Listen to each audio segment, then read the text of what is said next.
Hello students, आज हम लोग गद्य का ही एक अगला चैप्टर पढ़ेंगे जिसका नाम है प्रेमचंद के फटे जूते।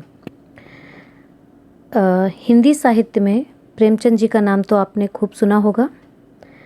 प्रेमचंद जी बहुत बड़े रचनाकार हैं और इनके जीवन से जुड़े हुए कुछ अंश का इसमें वर्णन किया गया है। प्रेमचंद जी बहुत ही गरीब परिवार से थे, बहुत निर्धन परिवार से थे और उनका एक चित्र है, इस राइटर के ने जो बताया है उस चित्र में उन्होंने फटे हुए जूते पहन रखे हैं। तो फटे हुए जूतों को दिखाकर वो ये बताना चाहते हैं कि प्रेमचंद जी का जो व्यवहार है वो दिखावे की प्रवृत्ति वाला नहीं है। तो आइए समझ लेते हैं। इसको लिखा है हरिशंकर परसाई ने। हरिशंकर परसाई जी के बारे में थोड़ा सा जान लेते हैं। हरिशंकर परसाई जी का जन्म 1922 में मध्य प्रदेश के होशंगाबाद ज़िले में जमानी नाम के गांव में हुआ था और इन्होंने पहले तो अपने गांव की पाठशाला से पढ़ाई की थी। शुरुआत की पढ़ाई जो प्राथमिक पाठशाला होती है उससे की थी और फिर उसके बाद जब ये हायर एजुकेशन लेने के लिए ये नागपुर आ गए थे और नागपुर विश्वविद्यालय से इन्होंने एमए हिंदी से किया था। इसके बाद कुछ दिनों तक वो स्कूल और कॉलेजों में टीचर बने रहे, टीचिंग करते रहे और फिर उन्होंने अपना लेखन कार्य प्रारंभ कर दिया। कुछ दिन तक तो वो पत्रकारिता में का व्यवसाय करते रहे, पत्रकारिता में कार्य करते रहे। फिर उसके बाद उन्होंने वसुधा नाम की एक पत्रिका का प्रकाशन किया। इस पत्रिका के प्रकाशन के बाद इनका नाम काफ़ी प्रचलित हो गया, लेकिन प्रचलित होने के साथ साथ ये इनका जो व्यवसाय था वो घाटे में आ गया। तो इनका व्यवसाय जो है वो बंद सा हो गया एक तरीके से। लेकिन ये हारे नहीं, मतलब अपनी कठिन परिस्थितियों में भी इन्होंने लेखन कार्य को नहीं छोड़ा और ना दोबारा इन्होंने नौकरी की। आर्थिक तंगी तो ज़रूर हुई इनको, लेकिन ये अपने लेखन कार्य में ही अडिग रहे और इन्होंने अपने लेखन कार्य को कभी नहीं छोड़ा। 1995 में यानी कि 1995 में इनकी मृत्यु हो गई और उन्होंने काफ़ी सारी पुस्तकों का प्रकाशन किया था, जैसे कि कुछ के नाम मैं बता देती हूँ आपको। भूत के पांव पीछे, ठिठुरता हुआ गणतंत्र, तट की खोज, वैष्णव की फिसलन, रानी नागफनी की कहानी, पगडंडियों का ज़माना, बेईमानी की परत, शिकायत मुझे भी है, तिरछी रेखाएं, ऐसे कई सारी रचनाएं इन्होंने प्रकाशित की थी। और सबसे बड़ी बात यह है कि जो हरिशंकर परसाई जी थे वो एक ऐसे राइटर थे जो व्यंग्य का काम करते थे। मतलब एक बहुत ही सर्वश्रेष्ठ व्यंग्यकार कहे जा सकते हैं। व्यंग्य का तात्पर्य होता है एक तरीके से चोट करना, मजाक उड़ाना, किसी भी एक वर्ग का, एक विशेष व्यक्ति या विशेष वर्ग का मजाक उड़ाना, उस पर कमेंट करना। तो ये एक व्यंग्यकार थे और इन्होंने अपने व्यंग्य से बहुत रोचकता भी प्रस्तुत की है अपने साहित्य में। इन्होंने राजनीति के छल कपट पर भी बहुत सारी रचनाएं लिखी हैं और प्रेमचंद के फटे जूते नाम का व्यंग्य जो इन्होंने हिंदी साहित्यकारों की दुर्दशा को दिखाने के लिए लिखा है, तो उसमें एक तरफ तो इन्होंने प्रेमचंद जी की संघर्ष का वर्णन किया है कि इन्होंने कितना संघर्ष झेला अपने जीवन में। दूसरी ओर उनकी गरीबी का भी, उनकी उस हालत का भी वर्णन किया है जिसमें उनके जूते फटे हुए हैं, उनकी कंडीशन बहुत ही क्रिटिकल है, इकोनॉमिक कंडीशन उनकी अच्छी नहीं है। तो इस तरह की चीज़ों का भी उन्होंने वर्णन किया है। और दूसरी बात ये भी वर्णन किया है कि जो एक समाज में एक सर्वश्रेष्ठ लेखक है जिसका सर्वोच्च स्थान होना चाहिए, वो एक जूता तक नहीं खरीद सकता जो अच्छा हो, वो फटा जूता हुआ ही पहन रहा है। तो इस तरीके से समाज की दुर्दशा का भी इन्होंने वर्णन किया है। और इन्होंने बहुत सारे जो अपनी भाषा शैली है उसमें ऐसे शब्दों का चयन किया है जो एक तरीके से करारा चोट देते हैं समाज में। तो इन्होंने जो हिंदी में रचनाएं लिखी हैं उसमें उन्होंने हिंदी के प्रयोग के साथ साथ उर्दू और अंग्रेजी शब्दों का भी खुलकर प्रयोग किया है। मतलब इन्होंने केवल हिंदी का ही नहीं बल्कि अंग्रेज़ी और उर्दू शब्दों का भी अपने साहित्य में प्रयोग किया है। तो ये एक तरीके से हिंदी के वैसे हिंदी साहित्य में अगर देखा जाए तो बहुत सारे जो राइटर हुए हैं उन्होंने व्यंग्य लिखे हैं, लेकिन जितने भी व्यंग्यकार हुए हैं हरिशंकर परसाई शायद हिंदी साहित्य में सर्वश्रेष्ठ व्यंग्यकार के नाम से जाने जाते हैं। तो आइए हम लोग इनके चैप्टर को पढ़ते हैं और मैं आपको इसकी रीडिंग करके पहले बताती हूँ, फिर उसके बाद एक्सप्लेनेशन दूंगी इसका। तो ये एक तरीके से व्यंग्य निबंध है, ठीक है। अगर गद्य की विधा का नाम मैं बताऊं आपको तो व्यंग्य और लिख करके फिर निबंध लिखिएगा, क्योंकि निबंध है और व्यंग्यात्मक निबंध है एक तरीके से। तो प्रेमचंद जी के व्यक्तित्व का वर्णन किया गया है इसमें, उनकी सादगी का वर्णन किया गया है और दूसरी तरफ उनकी इस चीज़ का भी वर्णन किया गया है कि उनके अंदर दिखावे की प्रवृत्ति बिल्कुल भी नहीं है, और जबकि समाज का वर्णन भी किया गया है कि समाज जो है दिखावे पर ही अपनी ज़िंदगी को जीता रहता है। तो आइए हम लोग शुरू करते हैं। प्रेमचंद के फटे जूते। प्रेमचंद का एक चित्र मेरे सामने है। पत्नी के साथ फ़ोटो खिंचा रहे हैं। सिर पर किसी मोटे कपड़े की टोपी, कुर्ता और धोती पहने हैं। कनपटी चिपकी है, गालों की हड्डियां उभर आई हैं, पर घनी मूछें चेहरे को हरा भरा बतलाती हैं। पाँवों में कैनवस के जूते हैं जिनके बंद बेतरतीब बंधे हैं। लापरवाही से उपयोग करने पर बंद के सिरों पर की लोहे की पतरी निकल जाती है और छेदों में बंद डालने में परेशानी होती है। तब बंद कैसे भी कस लिए जाते हैं।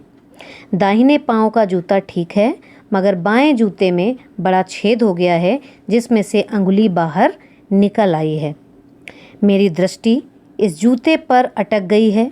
सोचता हूँ फ़ोटो खिंचाने की अगर ये पोशाक है तो पहनने की कैसी होगी। नहीं, इस आदमी की अलग अलग पोशाकें नहीं होंगी। इसमें पोशाकें बदलने का गुण नहीं है। यह जैसा है वैसा ही फोटो में खिंच जाता है। वर्णन किया गया है प्रेमचंद जी के व्यक्तित्व का, यानी कि शारीरिक बनावट का। वो एक दुबले पतले और क्योंकि गरीब बहुत थे इसलिए जाहिर सी बात है कि जो गरीब बहुत होते हैं वो खाने पीने का उतना ध्यान नहीं रख पाते, तो बहुत ही दुबले शरीर के बने हुए हैं। एक गहरा शरीर है, उनका चेहरा बिल्कुल इतना चिपका हुआ है। आपने फ़ोटो भी देखा होगा प्रेमचंद जी का कहीं पर भी अगर, तो उसमें आपको दिख रहा होगा कि वो कितना दुबला सा चेहरा है उनका। उनकी गालों की हड्डियां भी उनकी निकली हुई हैं, लेकिन बस एक खासियत है कि इनके चेहरे पर बहुत घनी घनी मूछें हैं जिसकी वजह से इनका चेहरा थोड़ा सा हरा भरा सा दिखता है। और सिर पर एक कपड़े की टोपी उन्होंने बांध रखी है, कुर्ता पहना हुआ है, धोती पहनी हुई है, अपनी पत्नी के साथ फ़ोटो खिंचा रहे हैं। लेखक कहता है कि पैरों में उनके कैनवस के जूते हैं, लेकिन उन जूतों में कमी ये है कि जो उनके लेसेस हैं वो थोड़े से डिसबैलेंस से हैं, मतलब बेतरतीब बंधे हुए हैं, तरतीब से नहीं बंधे हुए हैं। जैसे बांधना चाहिए लेसेस को वैसे नहीं बंधे हुए हैं। उसका रीज़न है कि आप लोग भी शूज़ पहनते हैं, आप देखते होंगे कि जो शूज़ में जो छेद होते हैं जिसमें से वो शूज़ जो लेसेस बांधने वाला धागा होता है वो डालते हैं हम लोग, तो उस पर एक छोटी सी पतली सी एक पतरी सी लगी होती है लोहे की, जिसकी वजह से उसके अंदर वो धागा बहुत आराम से चला जाता है। लेकिन प्रेमचंद जी के जो जूते हैं उनमें उनकी धागे जो उनका लोहे की पतरी है वो निकल जा चुकी है, जिसकी वजह से धागा अपनी जगह पर नहीं जा पाता बहुत अच्छे से, तो कहीं पर भी घुसा लिए गए हैं उसको और ऐसे ही उल्टा सीधा तरीके से बांध लिया गया है। तो यहाँ पर इस तरीके से बांधने की वजह से मतलब वो बहुत अजीब से लग रहे हैं। बस ऐसा लग रहा है कि जूतों को कस लिया गया है पैरों में, वो अच्छी तरीके से बंधे हुए नहीं नज़र आ रहे हैं। लेखक कहता है कि उनके दाहिने पाँव का जूता तो ठीक है, लेकिन बाएं पाँव में जो उन्होंने जूता पहन रखा हुआ है उसमें एक बहुत बड़ा छेद हो गया है और उस छेद में से उनके पैर की उंगली जो है वो बाहर निकल आई है। तो यहाँ पर ये सारा दृश्य जो है लेखक देख रहा है उनका, और उसके बाद उस दृश्य को देखते ही, यानी कि जैसे ही उन्होंने देखा कि उंगली बाहर निकली हुई है, उस पैर की उंगली पर नज़र पड़ते ही लेखक के दिमाग में एक विचार कौंधता है तुरंत कि अरे ये व्यक्ति कैसा है कि फ़ोटो खिंचाने में ये ऐसा जूता पहने हुए है जिसमें से इसकी उंगली बाहर निकल रही है। फिर अगले ही पल लेखक सोचने लगता है, अरे नहीं, मैं क्या सोच रहा हूँ, ये तो ऐसा आदमी है ही नहीं जिसकी अलग अलग पोशाकें होंगी। ये दिखावे वाला तो व्यक्ति ही नहीं है, ये तो दिखावा करता ही नहीं है, इसमें पोशाकें बदलने का ही गुण नहीं है, ये जैसा है वैसा ही सबके सामने प्रस्तुत होता है। तो ये मैं क्या सोच रहा हूँ कि ये जूता फटा हुआ क्यों पहने हैं, फ़ोटो खिंचाते वक्त कोई और पहन लेता। ये तो व्यक्ति दिखावे वाला है ही नहीं, प्रदर्शन इसका गुण ही नहीं है, तो ये कैसे अपने चीज़ों को चेंज कर सकता था फ़ोटो खिंचाने की वजह से। आगे कहता है कवि, लेखक कहता है कि मैं चेहरे की तरफ देखता हूँ, क्या तुम्हें मालूम है मेरे साहित्यिक पुरखे कि तुम्हारा जूता फट गया है और अंगुली बाहर दिख रही है। क्या तुम्हें इसका ज़रा सा भी एहसास नहीं है, ज़रा लज्जा, संकोच या झेप नहीं है? क्या तुम इतना भी नहीं जानते कि धोती को थोड़ा नीचे खींच लेने से अंगुली ढक सकती है? मगर फिर भी तुम्हारे चेहरे पर बड़ी बेपरवाही, बड़ा विश्वास है। फोटोग्राफर ने जब रेडी प्लीज़ कहा होगा तब परंपरा के अनुसार तुमने मुस्कान लाने की कोशिश की होगी। दर्द के गहरे कुएं के तल में कहीं पड़ी मुस्कान को धीरे धीरे खींचकर ऊपर निकाल रहे होगे कि बीच में ही क्लिक करके फोटोग्राफर ने थैंक यू कह दिया होगा। विचित्र है ये अधूरी मुस्कान, ये मुस्कान नहीं, इसमें उपहास है, व्यंग्य है। लेखक, जैसा कि मैंने आपको बताया कि ये जो चैप्टर है ये एक व्यंग्य निबंध है, व्यंग्यात्मक निबंध है। तो दरअसल इसमें प्रेमचंद जी पर व्यंग्य नहीं किया गया है, प्रेमचंद जी को बताते हुए इसमें समाज पर व्यंग्य किया गया है। तो लेखक कहता है कि अपने आप से बात करता है, उस फोटो को देखते हुए प्रेमचंद जी से बात करते हुए कहता है कि क्या तुम्हें जरा सा भी एहसास नहीं है कि तुम एक अच्छे लेखक हो, एक साहित्यिक व्यक्ति हो, तुम एक ऐसे पुरखे हो, एक ऐसे पूर्वज हो जो साहित्य के क्षेत्र में अपना एक नाम रखता है, और तुमने ऐसा जूता पहन रखा है जिसमें से उंगली बाहर निकल रही है। तुम्हें क्या जरा सी भी लज्जा नहीं आती, संकोच नहीं लगा, तुम्हें जरा सा भी बुरा नहीं लगा? तुम चाहते तो तुम अपनी धोती को थोड़ा नीचे खींच सकते थे जिससे तुम्हारी उंगली ढक जाती, लेकिन तुमने ऐसा नहीं किया। उसके बाद भी तुम बिल्कुल बेफिक्र होकर खड़े हो, ऐसा लगता है तुम्हें बुरा ही नहीं लग रहा है। और फोटोग्राफर ने जब रेडी प्लीज़ कहा होगा तो तुमने मुस्कान लाने की भी कोशिश की होगी। लेखक कहता है कि दर्द के गहरे कुएं के तल में कहीं पड़ी मुस्कान को, ये जो सेंटेंस है, ये जो बात है, इसका तात्पर्य ये है कि प्रेमचंद जी का जो जीवन था वो साधारण नहीं था।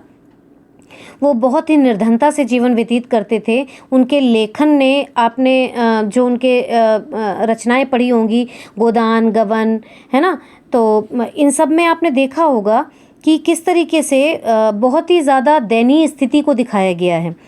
तो जो उनका संघर्ष है उसकी वजह से उनका जो दर्द है वो इस हद तक था कि उस दर्द, इतना गहरा दर्द कि उसमें से मुस्कान अगर ढूंढनी पड़े तो वो ऐसा लगता था जैसे कि कुएं के तल में कहीं पड़ी हो।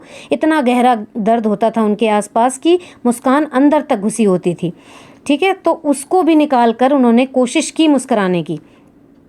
तो लेखक कहता है ये मुस्कान जो है वो अधूरी मुस्कान लगती है, ऐसा लगता है ये मुस्कान नहीं है, ये एक उपहास है, ये व्यंग्य है।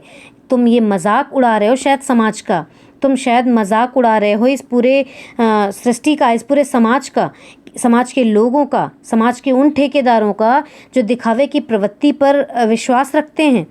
तुम शायद उनका मजाक उड़ाने का प्रयास कर रहे हो। तो इसलिए इस पैराग्राफ में लेखक पहले तो अपने आप से ही बातें करता है प्रेमचंद जी की तरफ मुखातिब होकर के उस फोटो की तरफ, और उसके बाद में स्वयं ही उसके जवाब दे देता है कि शायद तुम इसलिए नहीं हल्का मुस्करा रहे हो कि तुम मुस्कराते हुए लोगों पर व्यंग्य कर रहे हो, तुम उनका मजाक उड़ा रहे हो। शायद वो तुम पर मजाक नहीं उड़ा रहे हैं, तुम उनका मजाक उड़ा रहे हो कि लोग दिखावे पे कितना ज़्यादा विश्वास करते हैं या कितना ज़्यादा पसंद करते हैं दिखावे को, कि मेरे जूते को देखकर लोग उसका मजाक उड़ाने का प्रयास कर रहे हैं। तो उल्टा प्रेमचंद जी हंस रहे हैं, मजाक उड़ा रहे हैं शायद, इसलिए लेखक ने ये बात कही है। Okay, thank you.